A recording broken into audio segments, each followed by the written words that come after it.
Millionaire is ridiculed for inheriting old gas station until the poor girl reveals the $300 million secret and he changes her life forever. Before we dive into the story, drop a comment below and tell us where you're watching from. Enjoy the story. The mahogany conference room fell silent as attorney Margaret Thompson cleared her throat. Around the polished table, the Harrison family sat in their finest funeral attire, vultures in Armani suits waiting to feast on Uncle Frank's fortune. "To my beloved nephew, William Harrison," she read from the weathered will, "I leave my most precious possession." Bill straightened in his chair, his heart pounding. After years of struggling with his software startup, maybe Uncle Frank had finally recognized his potential. Maybe this was his chance to prove himself to his dismissive family. Frank's Gas and Go station, located at 1247 Maple Street, including all buildings, equipment, and surrounding 3 acres. The room erupted in laughter. His brother Marcus nearly choked on his coffee. "That old dump? Frank must have been senile." His sister Patricia dabbed her eyes, but not from grief. "Oh, Bill, you've hit the jackpot. A whopping gas station in the worst part of town." Bill's face burned with humiliation.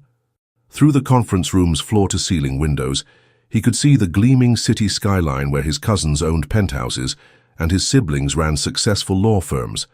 And here he was, inheriting a rundown gas station that probably hadn't turned a profit since the Clinton administration. "There's more," Attorney Thompson continued, raising her voice above the snickering. "The will specifies that the property cannot be sold for 1 full year. William must operate the business personally during this period." The laughter doubled. "Operating a gas station? Bill can barely operate a can opener," Marcus wheezed. But something in the attorney's expression caught Bill's attention.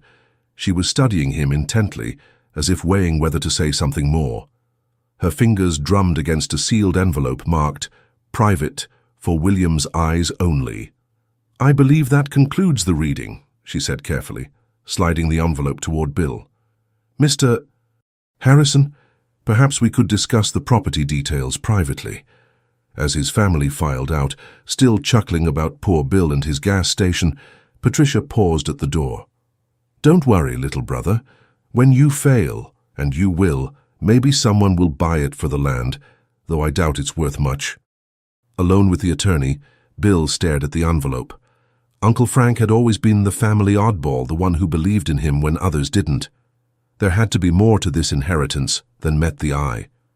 "Your uncle was very specific about this property, Mr. Harrison," Margaret said quietly. "He mentioned that its true value would only be discovered by someone who truly cared about people, not profit." Bill's fingers trembled as he opened the envelope. Inside was a handwritten note. "Billy, what you seek is not in the station itself, but in the heart of someone pure. Trust the child who knows my secret. She comes every Thursday at 3 p.m. Uncle Frank." A child? What child? And what secret could she possibly know about a failing gas station? Thunder rumbled outside the conference room windows, and rain began pelting the glass. Somehow, Bill felt like his life was about to change forever, but whether for better or worse he couldn't tell. Bill's midnight blue BMW looked like an alien spacecraft as he pulled into Frank's Gas and Go for the first time. The morning sun revealed every crack in the faded concrete, every rust stain bleeding down the ancient pumps like tears. A hand-painted sign hung crooked on rusty chains. "Cold drinks, hot coffee, warm hearts." Someone had added below it in smaller letters, "Credit cards welcome, when machine works." "Warm hearts," Bill muttered, stepping over a pothole that could swallow a golf cart. More like warm garbage dump. The station consisted of a small convenience store with windows so grimy they filtered the sunlight into a sickly yellow glow, attached to 2 service bays that hadn't seen a working car lift since the Reagan administration. Weeds pushed through every crack in the pavement, with the determination of small green soldiers reclaiming enemy territory. A rusted Coca-Cola machine sat like a monument to better times, its red paint faded to the color of dried blood. But as Bill fumbled with the heavy brass keys Uncle Frank's attorney had given him, an elderly black man approached from across the street. He moved with the careful dignity of someone who'd earned his authority through decades of quiet leadership. "You must be Frank's nephew," the man said, extending a weathered hand that felt like warm leather. "I'm Earl Washington. Lived here 43 years across the street in the blue house with the white roses. Your uncle was a saint, son. A real saint walking among us regular folks." Bill blinked, looking around at the obvious decay. "A saint? This place is falling apart at the seams." Earl's eyes crinkled with the kind of warmth that comes from understanding life's deeper mathematics. Frank never charged Mrs. Rodriguez when her husband was laid off from the factory. Gave free gas to Jenny Miller when she was driving back and forth to Children's Hospital with her sick baby. 3 months straight. Never asked for a penny. Let homeless folks use the bathroom and grab a cup of coffee without asking questions or making them feel small about it. More neighbors began emerging from the modest houses lining Maple Street like flowers opening to morning sunshine. Maria Rodriguez, a tired-looking woman in her 50s with paint-stained fingers and hopeful eyes, hurried over with the urgency of someone who'd been waiting for this moment. "Senor Bill, your uncle, he was family to us, more than family. When my daughter Sophia needed school supplies for her senior year, he always found a way to help. When my car broke down, he fixed it for free and told me to pay him back when I got my next commission from painting houses." A young mother with 2 small children clinging to her legs introduced herself as Janet Pierce. "Frank used to watch my kids while I ran to the bank or grocery store. Never asked for payment, just said children needed safe places to be children." Bill felt a strange tightness in his chest, like his heart was trying to expand beyond the confines of his ribcage. His family saw Uncle Frank as the failure, the disappointment who never accumulated wealth or status or any of the markers they considered important.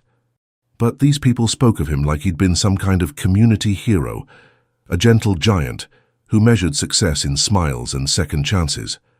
"Thing is," Earl said quietly, his voice carrying the weight of unspoken community consensus, "we were all hoping someone would keep this place running.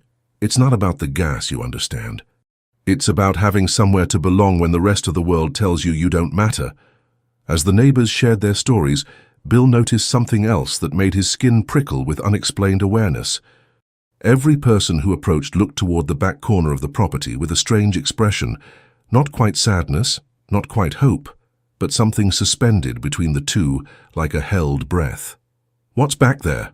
Bill asked, following their collective gaze to where a massive oak tree dominated the landscape. The neighbors exchanged glances heavy with shared knowledge and careful consideration.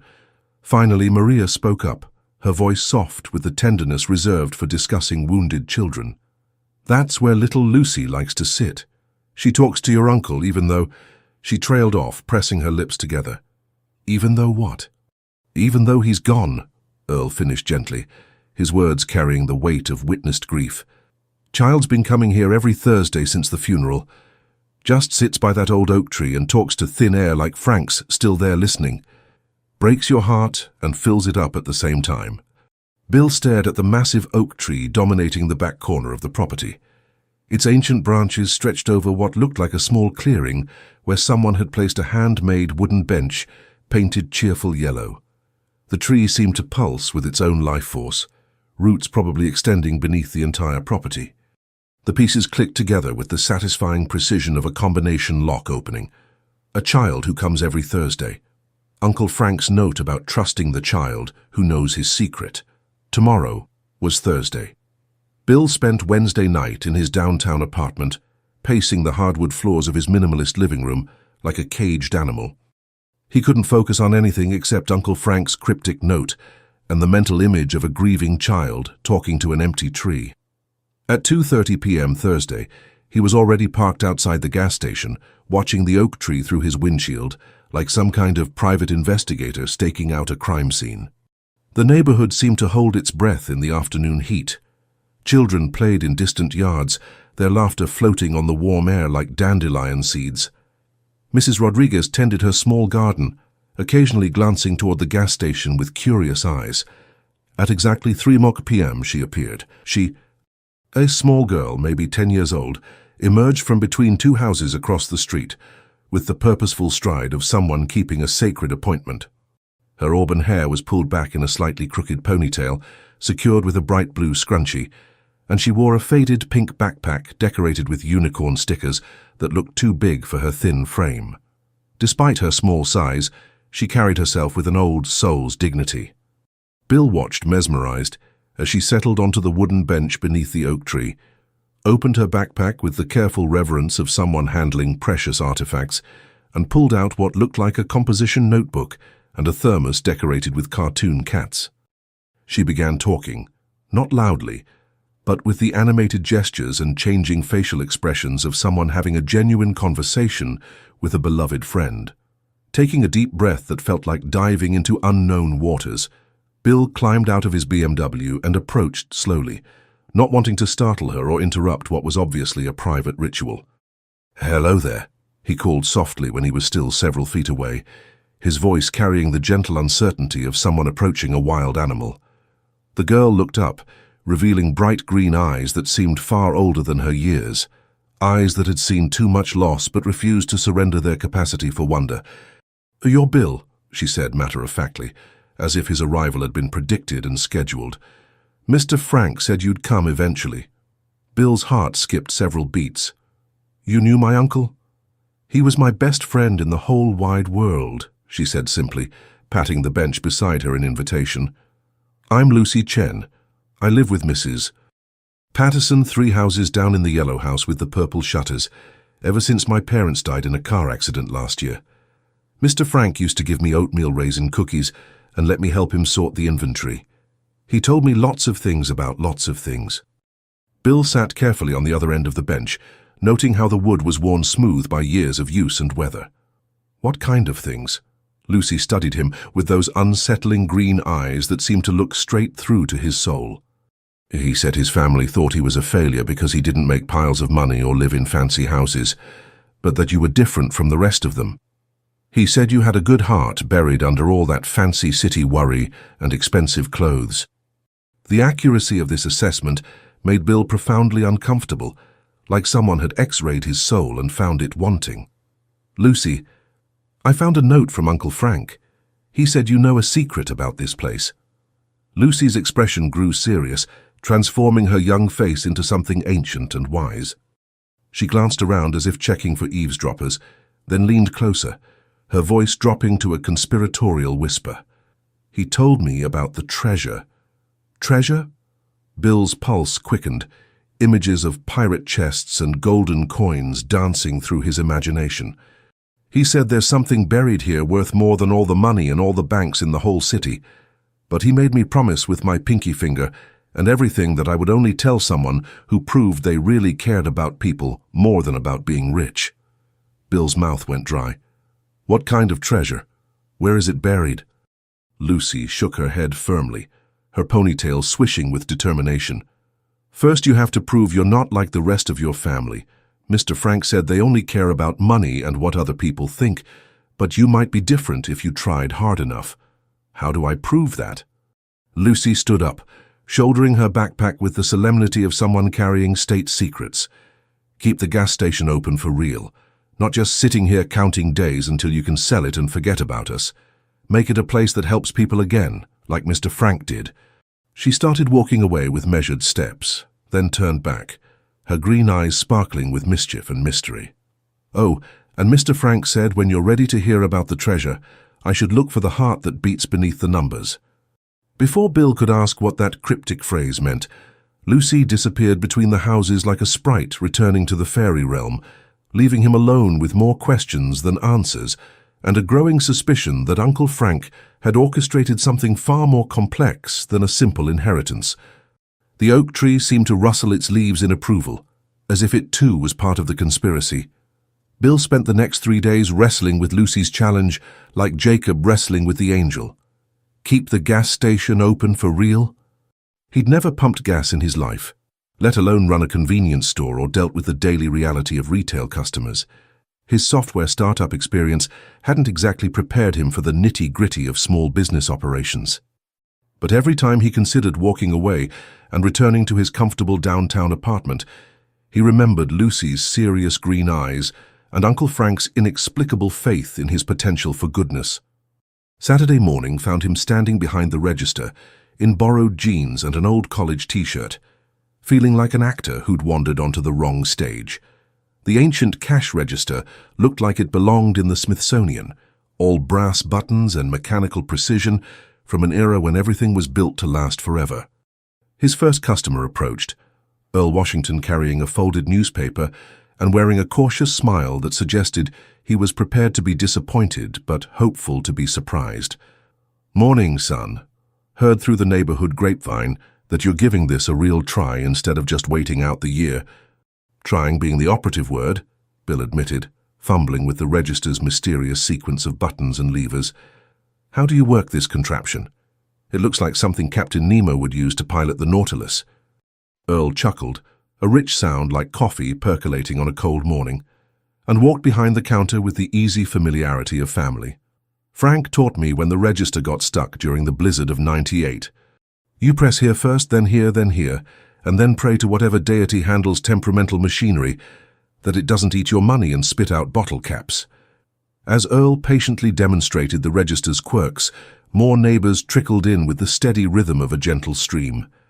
Maria Rodriguez bought milk and bread for her family, paying with carefully counted quarters and dimes saved from her house-painting jobs.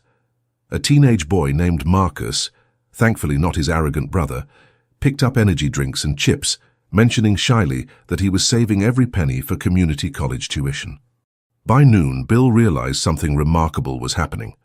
Every customer knew exactly where everything was located, treated the place like their personal community center, and several had voluntarily helped him figure out Uncle Frank's quirky organizational system. The coffee filters were stored next to the motor oil, the Band-Aids lived with the candy bars, and the ice cream freezer apparently had a temperamental lock that required a specific sequence of jiggles and soft cursing.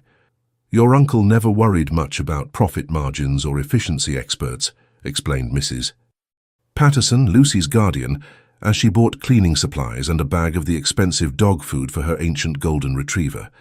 He cared more about keeping prices fair and making sure everyone felt welcome, even on their worst days. That afternoon, Bill found himself actually enjoying the work in a way that surprised him completely. There was something deeply satisfying about helping people find what they needed, learning their names and their stories, becoming part of the intricate web of relationships that made a neighborhood feel like home. When Lucy appeared Thursday at 3 p.m., she seemed genuinely surprised to find him actually working behind the counter, instead of just waiting for her arrival like some kind of treasure-hunting tourist. "Mrs. Rodriguez said you helped her carry groceries to her car yesterday," Lucy said without preamble, settling her backpack carefully beside the register. Her arthritis was bothering her. The bags were heavy. "And Tommy Washington said you let him pump gas, even though he's only 14 and doesn't have a driver's license yet. Kid wanted to learn how things work. His dad was supervising and everybody's got to start somewhere." Lucy nodded approvingly, checking items off some invisible list in her mind. "Mr. Frank said you'd figure out that taking care of people feels better than making money." Bill wiped his hands on the apron he'd somehow started wearing without conscious decision. "So have I proven myself? Will you tell me about this mysterious treasure?" Lucy tilted her head like a curious bird, considering his question with the seriousness of a judge weighing evidence. "Getting closer. But first you need to understand what Mr. Frank meant about the heart that beats beneath the numbers. I've been thinking about that phrase for days. It sounds like some kind of riddle or code."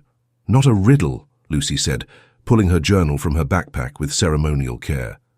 "A map, Mr. Frank drew pictures for me because I'm not good with reading big words yet, but I'm excellent at remembering important things." She opened to a page covered with what initially looked like childish drawings. Stick figures holding hands, trees with detailed branches, geometric shapes arranged in careful patterns. But in the center was something that made Bill's breath catch in his throat. A detailed sketch of the gas station property with X's marked in specific locations and arrows indicating relationships between different areas. "Where did you get this?"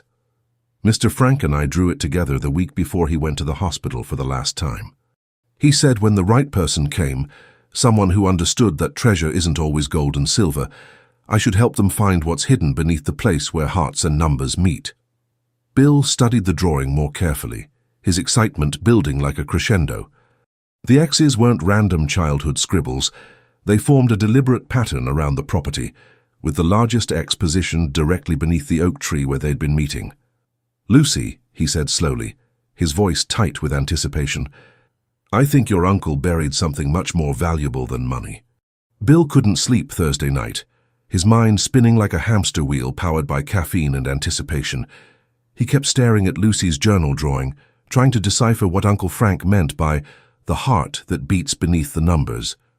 Every time he closed his eyes, he saw those carefully placed X's marked around the property, like a treasure map from a children's adventure story, except this felt deadly serious. Friday morning found him at the station before dawn, walking the perimeter with Lucy's drawing clutched in his hand like a sacred text. The first X seemed to correspond with a spot near the old service bays, where decades of oil stains had created abstract art on the concrete. The second marked an area behind the convenience store where someone had once attempted a garden that now hosted only the hardiest weeds. But the largest X, the one beneath the oak tree, drew him like a magnet draws iron filings. "You're up early for a city boy," Earl Washington called from his front porch across the street, holding a steaming mug and wearing the satisfied expression of someone who'd been awake for hours. "Coffee's fresh if you want some real fuel instead of that convenience store sludge." Bill accepted the invitation gratefully, crossing the street as the neighborhood began its gentle awakening ritual. Earl's kitchen was warm and smelled like bacon grease, fresh biscuits, and decades of good memories layered like archaeological strata. "Earl, did Uncle Frank ever mention hiding anything valuable on the property?" Earl's eyes grew thoughtful as he poured coffee into a mug that proclaimed "World's Best Grandpa" in faded blue letters. Frank was a private man who kept his own counsel, but he did mention once that the real value of that place wasn't in any ledger book or tax assessment. Said someone would figure it out eventually, someone who understood that the most valuable things can't be bought or sold. He paused, studying Bill's face with the penetrating gaze of someone who'd learned to read people through 7 decades of careful observation. "You thinking about that little girl's treasure stories? You know about Lucy's treasure hunt?" "Son, everybody knows. That child's been talking about Frank's secret for months." Most folks figured it was just grief talking, the way children sometimes make up stories to cope with loss, but Earl shrugged, his expression suggesting he'd seen enough of life's surprises to keep an open mind. Frank always was one for mysteries and unexpected revelations. When Bill returned to the station, he found Lucy already waiting by the oak tree, holding a small gardening spade and wearing the determined expression of someone prepared for serious excavation work. "I borrowed this from Mrs. Patterson's garden shed," she announced, hefting the tool with both hands. "She said if we're going to dig for treasure, we might as well do it right with proper equipment. Lucy, we can't just start digging holes all over the property. What if there's nothing there? What if we're just chasing children's fantasies?" Lucy fixed him with that steady green-eyed stare that seemed to look straight through his doubts to something more fundamental. "Mr. Frank said doubt is what stops people from finding treasure. He said you have to believe before you can see, and you have to trust before you can discover." Something in her absolute certainty made Bill's resistance crumble like sugar in rain. "Okay, but we start small and careful. Just the area right around the tree where your drawing shows the biggest X." They began digging near the bench, working carefully around the oak's massive roots that spread through the soil like the fingers of a buried giant. The earth was softer than expected, as if it had been disturbed more recently than the tree's age would suggest. After about 20 minutes of careful excavation, Lucy's spade hit something hard with a metallic clank that made them both freeze. "There!" she exclaimed, dropping to her knees and attacking the soil with her bare hands. "I felt something solid, something that doesn't belong in dirt." Bill's heart pounded as they cleared away earth, with the desperate efficiency of archaeologists uncovering ancient ruins. What emerged wasn't gold or jewels or anything that glittered, but something far more puzzling. A metal box about the size of a shoebox, wrapped in multiple layers of plastic and sealed with the kind of care that suggested its contents were irreplaceable. Inside the box were dozens of documents: property deeds, geological surveys, financial records, legal papers, and a letter in Uncle Frank's careful handwriting addressed to the new caretaker, in letters that seemed to glow with importance. Bill opened the letter with trembling fingers, while Lucy peered over his shoulder. If you're reading this, you've proven you understand that true treasure isn't measured in dollars, but in the lives we touch and the love we share. The documents in this box will show you the real value of this property, but remember, with great wealth comes great responsibility to use it wisely. Lucy bounced with excitement. What do the papers say? What kind of treasure did we find? Bill's eyes widened as he scanned the documents, his hands beginning to shake as the implications hit him like lightning. Property surveys showing mineral rights, geological assessments indicating valuable deposits, legal papers dating back decades, and financial projections that made his mouth go dry. "Lucy," he whispered, his voice barely audible, "I think we just found something worth hundreds of millions of dollars." But before he could explain the magnitude of their discovery, the sound of expensive car engines filled the air like approaching thunder. 3 black sedans with tinted windows pulled into the station parking lot, and men in dark suits began climbing out with the ominous efficiency of people accustomed to getting exactly what they wanted.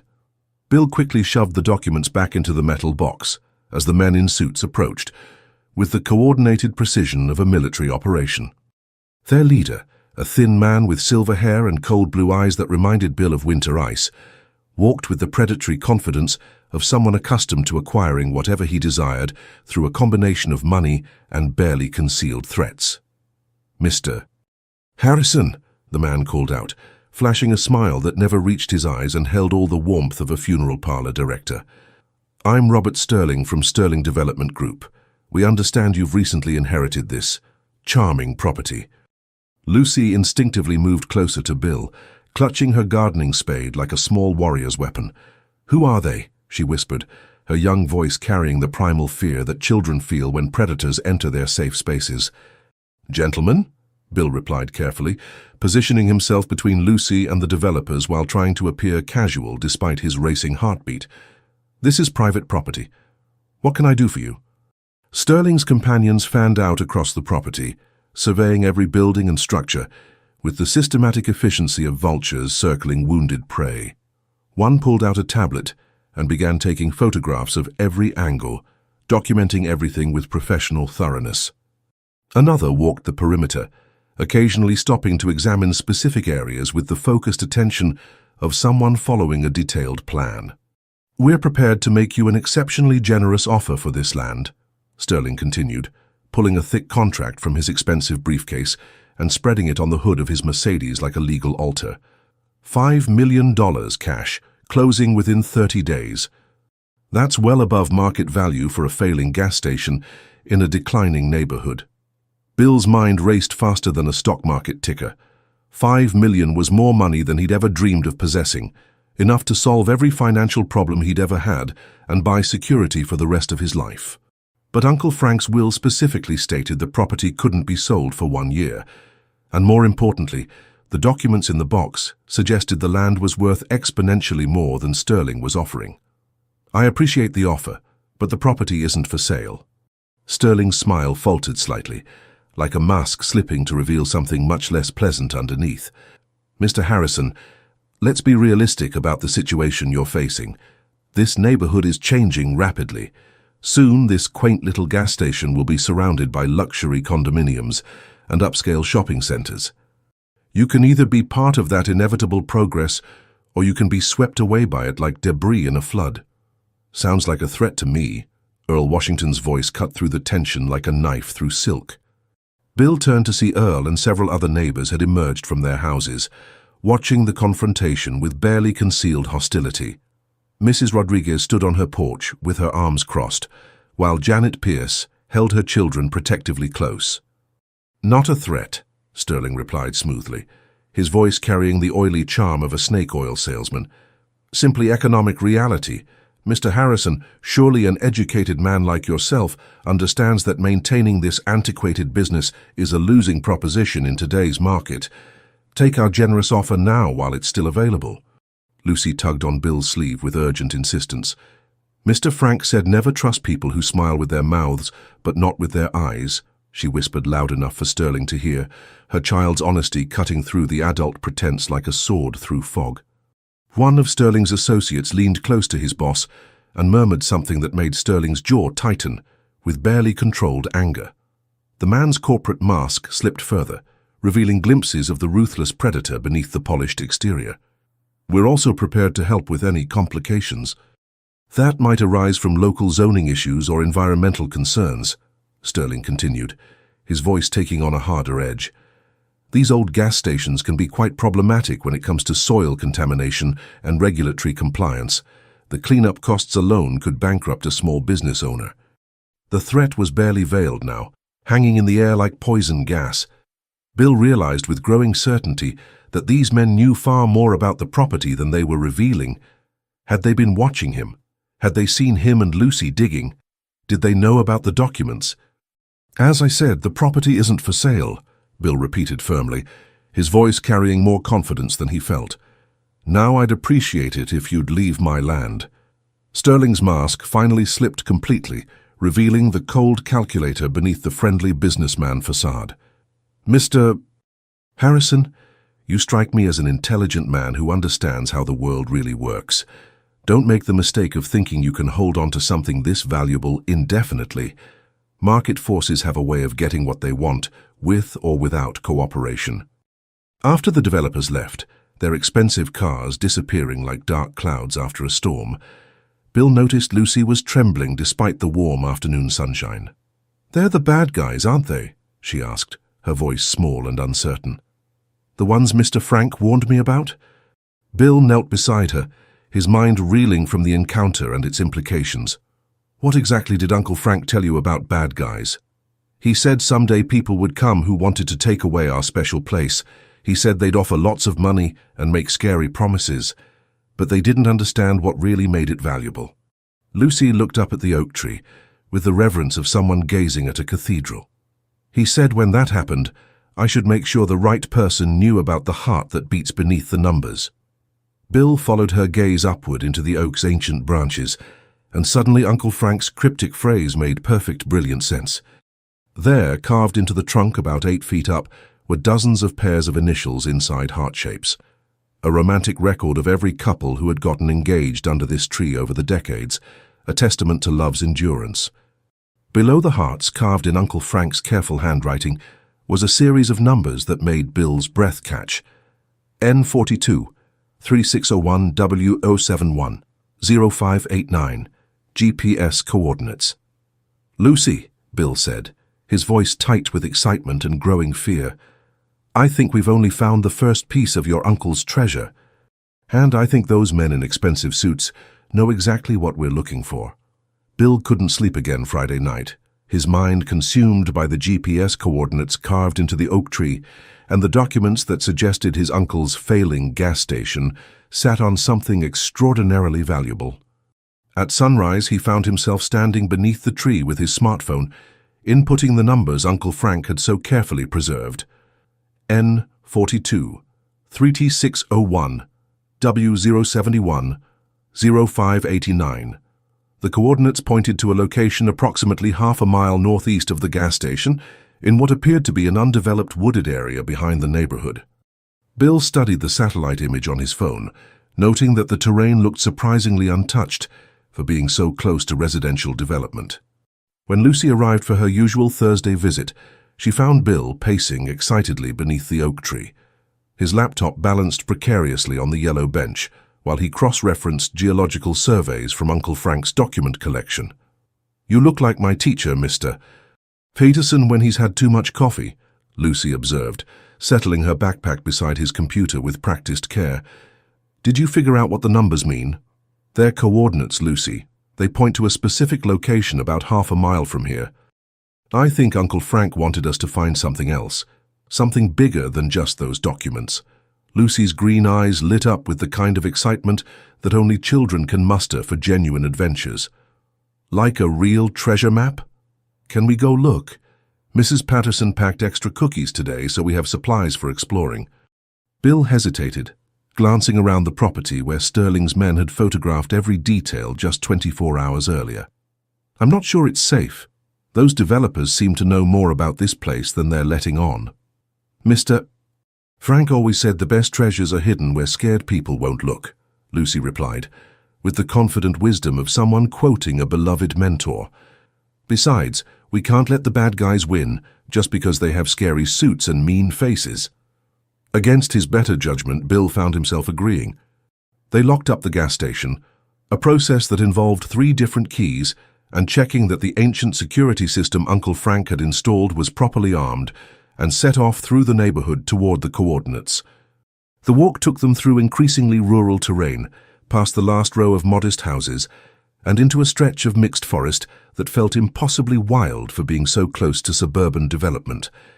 Ancient oaks and maples formed a canopy overhead, filtering the afternoon sunlight into dappled patterns that danced across the forest floor. "This is beautiful," Lucy whispered, her voice carrying the reverence children reserve for truly magical places.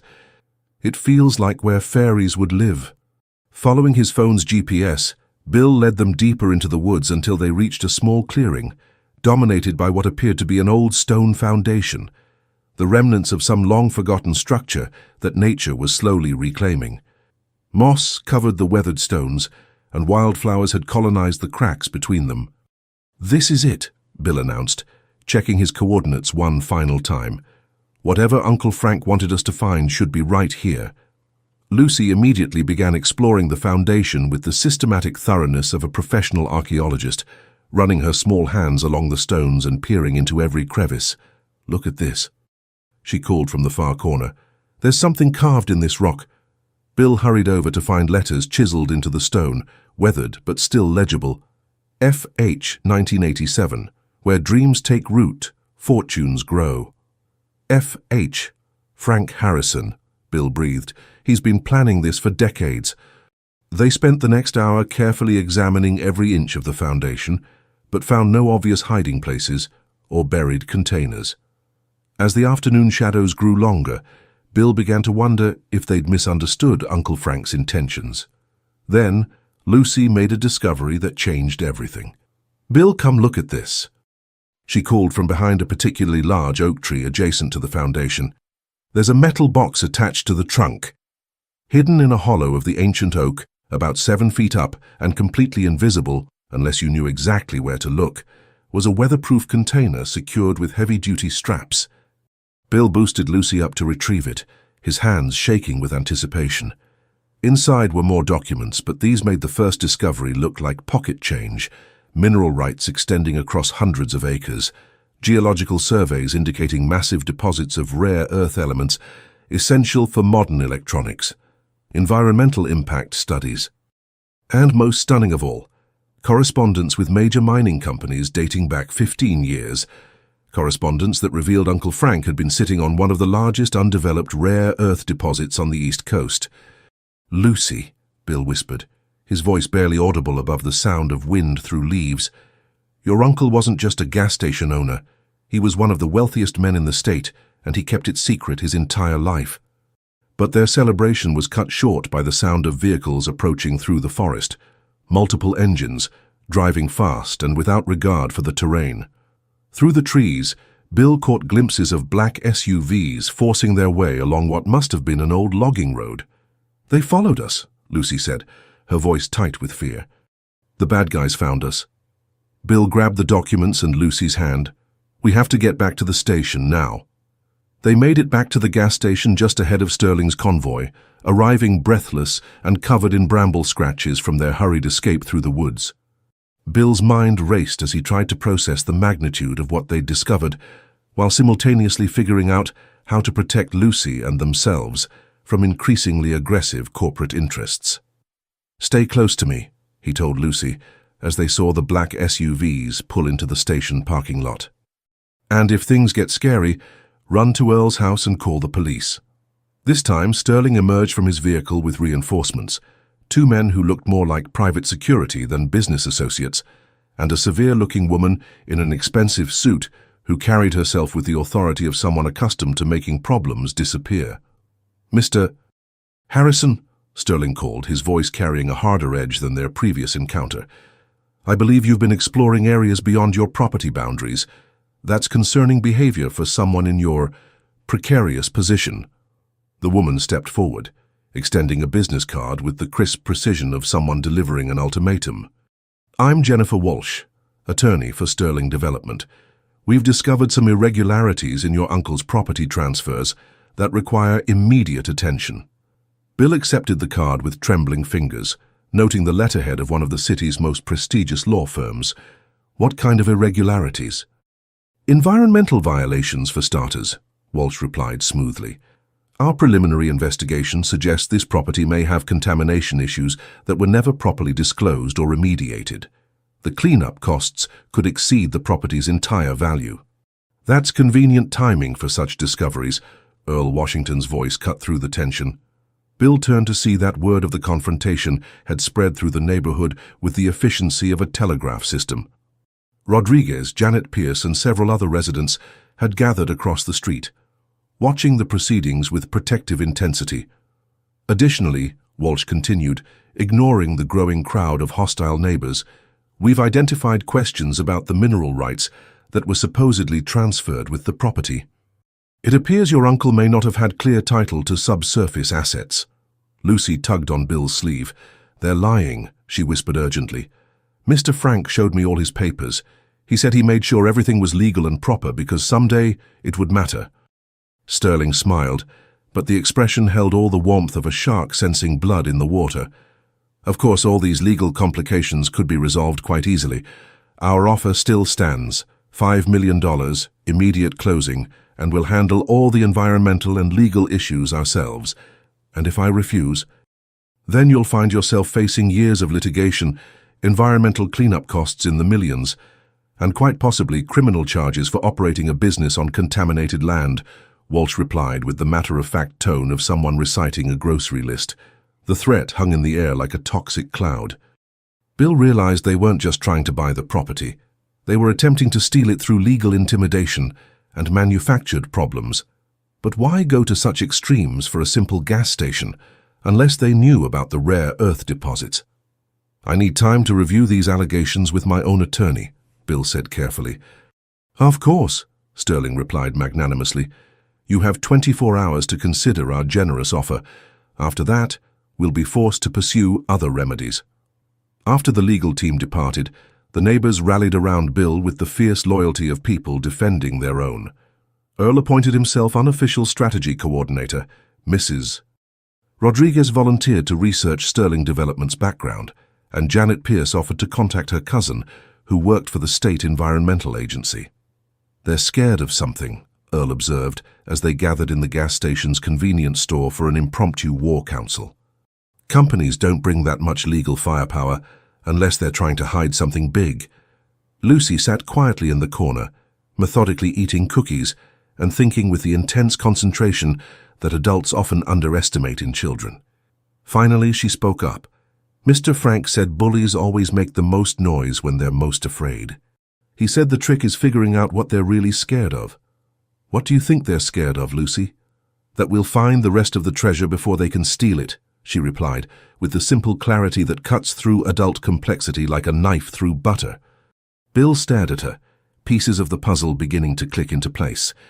The rare earth deposits they discovered were valuable beyond imagination, but Uncle Frank's careful planning suggested there might be even more to uncover, and Sterling's increasingly desperate tactics indicated they were working against some kind of deadline. Lucy, he said slowly, your uncle's note mentioned that you should help the right person find what's hidden. Do you think there's more than what we've found so far? Lucy nodded solemnly. Mr. Frank said the real treasure comes in 3 parts, like a story with a beginning, middle, and end. We found the beginning in the box under the tree and the middle in the forest, but the end is still waiting for the right moment. Where's the end? Lucy smiled with the mysterious expression of someone who knew secrets that could change the world. Mr. Frank said I'd know when the time was right. He said it would be when someone proved they cared more about protecting people than getting rich. As Bill looked around at the neighbors who'd rallied to support him, at Lucy who trusted him with her uncle's legacy, and at the gas station that had become so much more than a business, he realized Uncle Frank's final test was just beginning. The next morning brought an unwelcome surprise, a notice from the county health department ordering immediate closure of the gas station pending investigation of alleged soil contamination. Bill stared at the official document taped to his front door, his coffee growing cold as the implications sank in. "They work fast," he muttered, noting that the complaint had been filed by concerned citizens whose contact information led back to a law firm associated with Sterling Development. The system was rigged, and they weren't even trying to hide it. Lucy arrived early, before her usual Thursday appointment time, carrying a manila envelope and wearing the determined expression of someone on a mission. "Mrs. Patterson helped me organize something," she announced, settling the envelope carefully on the counter. "She said when grown-ups start lying, children have to tell the truth extra loud." Inside the envelope were photocopies of documents Lucy had apparently been collecting for months, receipts for environmental testing Uncle Frank had conducted annually, correspondence with state agencies confirming the property's clean status, and most damaging to Sterling's claims, a recent soil analysis showing no contamination whatsoever. "Uncle Frank made me promise to keep these safe," Lucy explained. "He said someday bad people might try to tell lies about his property, and these papers would prove the lies were lies." Bill felt a surge of admiration for his uncle's foresight and Lucy's faithful guardianship of the truth. "Lucy, these documents could stop Sterling's legal maneuvering cold. Why didn't you show them to me earlier?" "Because Mr. Frank said I should only share them when someone had proven they cared more about doing right than being rich. Yesterday, when you stood up to the scary lawyers instead of taking their money, you passed the test." Before Bill could respond, his phone rang with a call from an unlisted number. The voice on the other end was unfamiliar, but carried the authority of someone accustomed to being taken seriously. "Mr. Harrison, this is Special Agent Rodriguez with the FBI's White-Collar Crime Division. I believe you may have information relevant to an ongoing investigation into Sterling Development Group's business practices." Bill's heart hammered as he scheduled a meeting for that afternoon, realizing that Uncle Frank's legacy had drawn him into something far more complex than simple property development. After hanging up, he found Lucy watching him with those penetrating green eyes. "More bad guys?" she asked. "I think these might be the good guys. The FBI wants to talk about Sterling Development." Lucy nodded approvingly. "Mr. Frank said eventually the truth would need help from people with badges and important jobs. He said that's when I should tell you about the third treasure." Bill knelt beside her chair, sensing they were approaching the culmination of Uncle Frank's elaborate plan. "What's the third treasure, Lucy?" Instead of answering directly, Lucy pulled out her journal and turned to a page Bill hadn't seen before. A detailed map of the underground tunnel system that apparently connected the gas station to several points throughout the neighborhood, including the foundation in the woods. "Mr. Frank's great-grandfather built these tunnels during Prohibition," Lucy explained, with the matter-of-fact tone of someone reciting family history. "They used them to hide things from bad people who wanted to steal what didn't belong to them." The implications hit Bill like lightning. Uncle Frank hadn't just inherited a gas station and some mineral rights. He'd inherited a piece of local history that included hidden infrastructure worth millions in its own right. "The tunnels go everywhere," Lucy continued, tracing routes with her finger. "Under Mrs. Rodriguez's house, under the school, under the old cemetery. Mr. Frank said someday they might be the only thing that saved the neighborhood from people who wanted to tear everything down." Special Agent Rodriguez arrived that afternoon with a team of federal investigators who transformed the gas station into a temporary command center. Bill learned that Sterling Development was the subject of a multi-state investigation into fraud, environmental crimes, and conspiracy to defraud property owners of mineral rights worth billions. "Your uncle contacted us 6 months before his death," Agent Rodriguez explained, spreading classified documents across the convenience store counter. "He suspected Sterling was using illegal methods to acquire properties with valuable subsurface assets. His evidence has been crucial to our investigation." Uncle Frank was working with the FBI. "He was a patriot who understood that some things are more important than personal profit," Rodriguez replied. "He wanted to ensure that if anything happened to him, the right people would have access to evidence that could protect other property owners from similar schemes." Lucy listened to the conversation with intense concentration, occasionally nodding as if pieces of a long-planned puzzle were finally clicking into place. When Agent Rodriguez finished explaining the investigation, she spoke up with quiet authority. "Now it's time for the third treasure," she announced, pulling a small key from her backpack. Mr. Frank said, "When the FBI people came, I should open the special safe." She led them to what Bill had assumed was just a storage closet in the back of the convenience store. But when Lucy used her key on a hidden lock, the closet's back wall swung open to reveal a sophisticated safe containing what appeared to be decades of carefully documented evidence against not just Sterling Development, but an entire network of companies using similar tactics across multiple states. "Your uncle spent 15 years building this case," Agent Rodriguez said, his voice filled with professional admiration. "This evidence will put a lot of bad people in prison and return stolen property to hundreds of families." As Bill watched federal agents catalog Uncle Frank's meticulous documentation, he realized his inheritance was far more than money or land. He'd inherited a responsibility to his community, a chance to be part of something larger than himself, and most importantly, the opportunity to honor a good man's legacy by protecting people who couldn't protect themselves. "What happens now?" he asked Agent Rodriguez. "Now we finish what your uncle started. And thanks to you and Lucy, we finally have everything we need to do it." The FBI raid on Sterling Development's offices made front-page news across the state, but Bill barely had time to process the media coverage. Agent Rodriguez had asked him to remain at the gas station, while federal investigators used Uncle Frank's tunnel system to gather evidence from multiple locations simultaneously. "This is like something from a spy movie," Lucy whispered, as they watched agents emerge from the hidden entrance behind the convenience store, carrying boxes of evidence collected from Sterling's secret operations throughout the city. What Bill learned over the next 48 hours fundamentally changed his understanding of everything that had happened. Sterling Development wasn't just a predatory real estate company, they were the front operation for an international conspiracy to control rare earth mineral deposits critical to national security. "Your uncle stumbled onto this by accident," Agent Rodriguez explained during a briefing that felt surreal.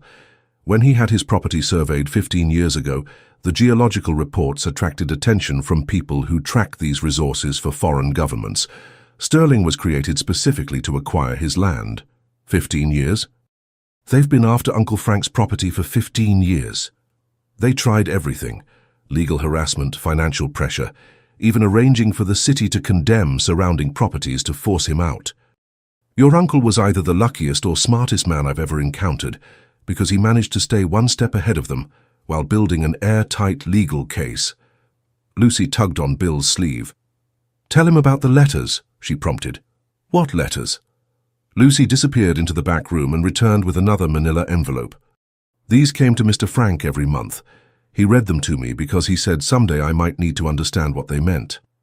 The letters were from mining companies, environmental groups, and government agencies, all warning Uncle Frank that his property was the target of what amounted to economic warfare.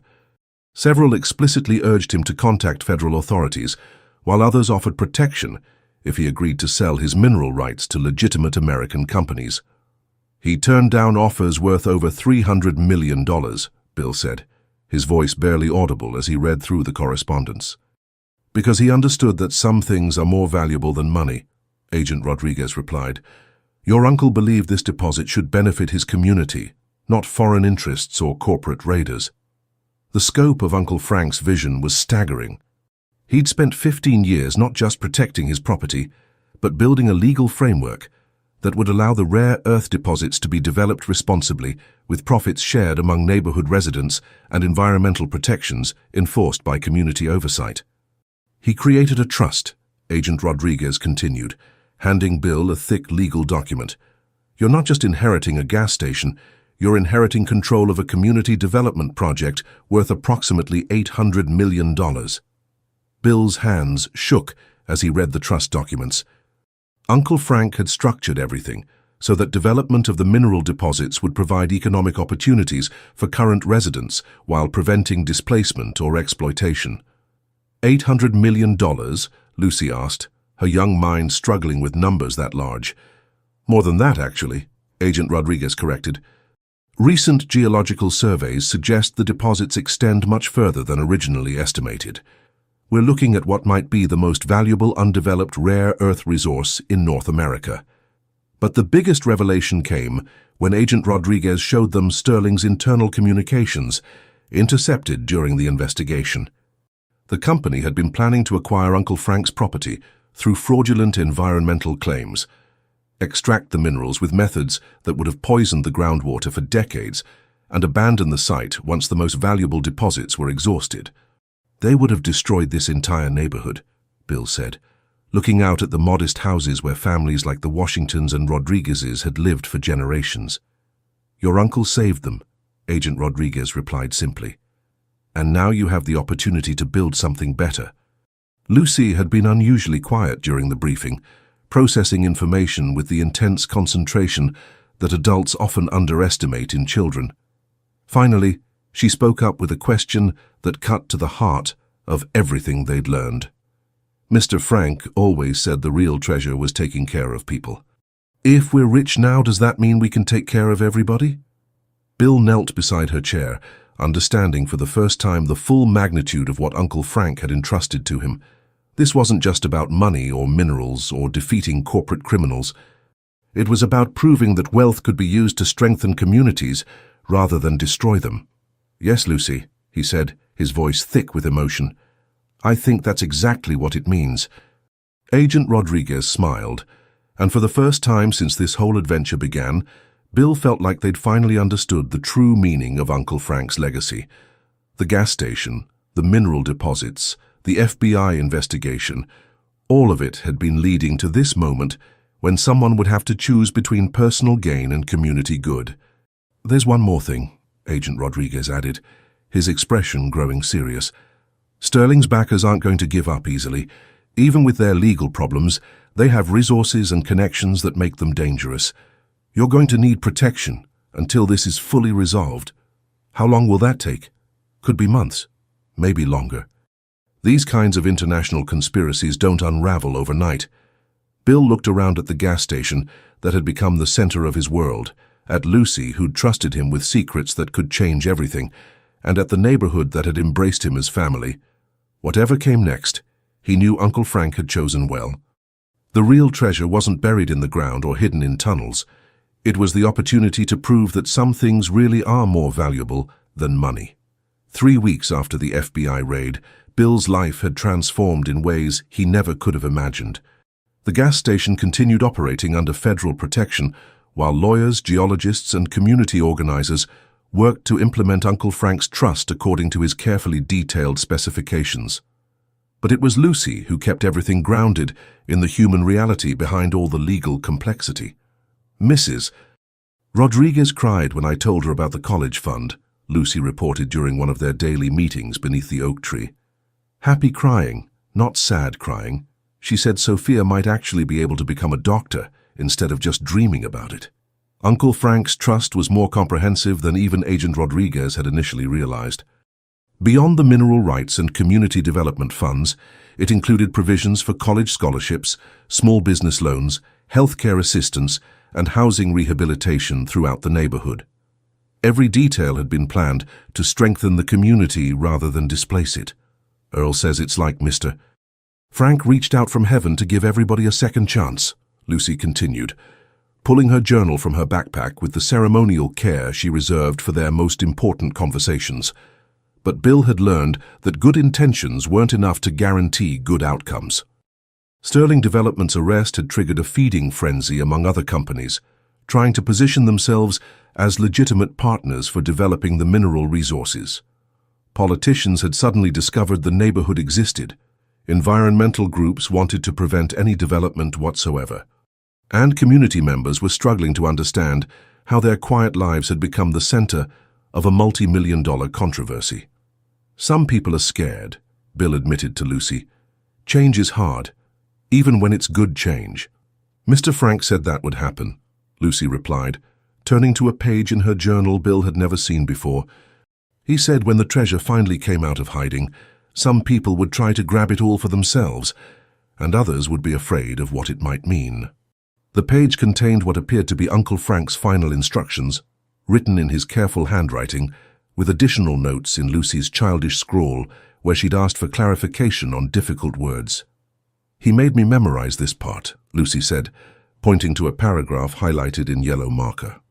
He said it was the most important thing of all, and I should only share it when the person in charge had proven they could handle the responsibility. Bill read Uncle Frank's words with growing emotion. The greatest treasure isn't the money or the minerals or even the power to change lives. The greatest treasure is understanding that wealth means nothing unless it serves love. The person reading this has been chosen not because they're perfect, but because they're capable of growth. Trust the community to guide you. Trust the children to inspire you. Trust yourself to do better than those who came before. He believed in you before you even knew he existed, Lucy said softly. Just like he believed in me when nobody else thought a kid could keep important secrets. The weight of that trust was both humbling and terrifying. Bill had spent his adult life focused on personal success, measuring worth in profit margins and market share. Uncle Frank was asking him to think in terms of generations, to build something that would matter long after he was gone. Lucy, what if I mess this up? What if I make decisions that hurt people instead of helping them? Lucy considered his question with the seriousness she brought to all matters of genuine importance. Mister, Frank said the secret to not messing up was remembering that you're not doing it alone. He said the treasure belongs to everybody, and everybody gets to help decide how to use it. Over the following days, Bill threw himself into community meetings with the passionate intensity of someone who discovered his life's purpose. They established neighborhood committees to oversee different aspects of the development project. They brought in independent experts to ensure environmental protections were more than just legal requirements. They created transparent processes for making decisions about fund allocation and business partnerships. Most importantly, they made sure every resident understood exactly what was happening and had multiple opportunities to shape the outcomes. This is what democracy looks like when it actually works, Earl Washington observed during one particularly productive community meeting. Frank would be proud to see how you're honoring his vision, but Bill knew the real test was still coming. Tomorrow, representatives from 6 different mining companies would present their proposals for developing the rare earth deposits. The community would have to choose partners who could balance profitability with environmental responsibility and social justice. The decision would affect not just current residents, but generations of families yet to be born. "Are you ready for the big meeting?" Lucy asked, as they sat beneath the oak tree on what felt like the eve of a historic moment. Bill looked around at the gas station that had become a symbol of community resistance to corporate exploitation, at the neighborhood where children played safely in streets that would soon be part of a multi-million-dollar development project, and at Lucy, whose unwavering faith in Uncle Frank's vision had made everything possible. "I'm ready," he said, and for the first time since this whole adventure began, he truly meant it. "Good," Lucy replied, closing her journal with the satisfied expression of someone who'd completed an important assignment, "because tomorrow we find out if we really learned what Mr. Frank was trying to teach us." The oak tree rustled its leaves in what sounded almost like approval, as if Uncle Frank himself was listening and preparing for the final test of his carefully orchestrated plan. The community center had never seen anything like it. 6 mining companies had set up elaborate presentations in what used to be the church basement, where neighborhood potluck dinners were held every 3rd Sunday. Representatives in expensive suits spoke about profit projections and extraction timelines, while residents who'd lived here for decades asked pointed questions about water quality and noise levels. Bill sat at the head table with Lucy beside him, both of them wearing the weight of responsibility like formal attire that didn't quite fit yet. After 3 hours of presentations ranging from environmentally conscious to profit-obsessed, the choice seemed clear to everyone in the room. Meridian Earth Sciences has the best environmental protections, Earl Washington summarized during the community discussion period. They're offering fair profit sharing, they'll hire locally, and they've got a track record of leaving sites better than they found them.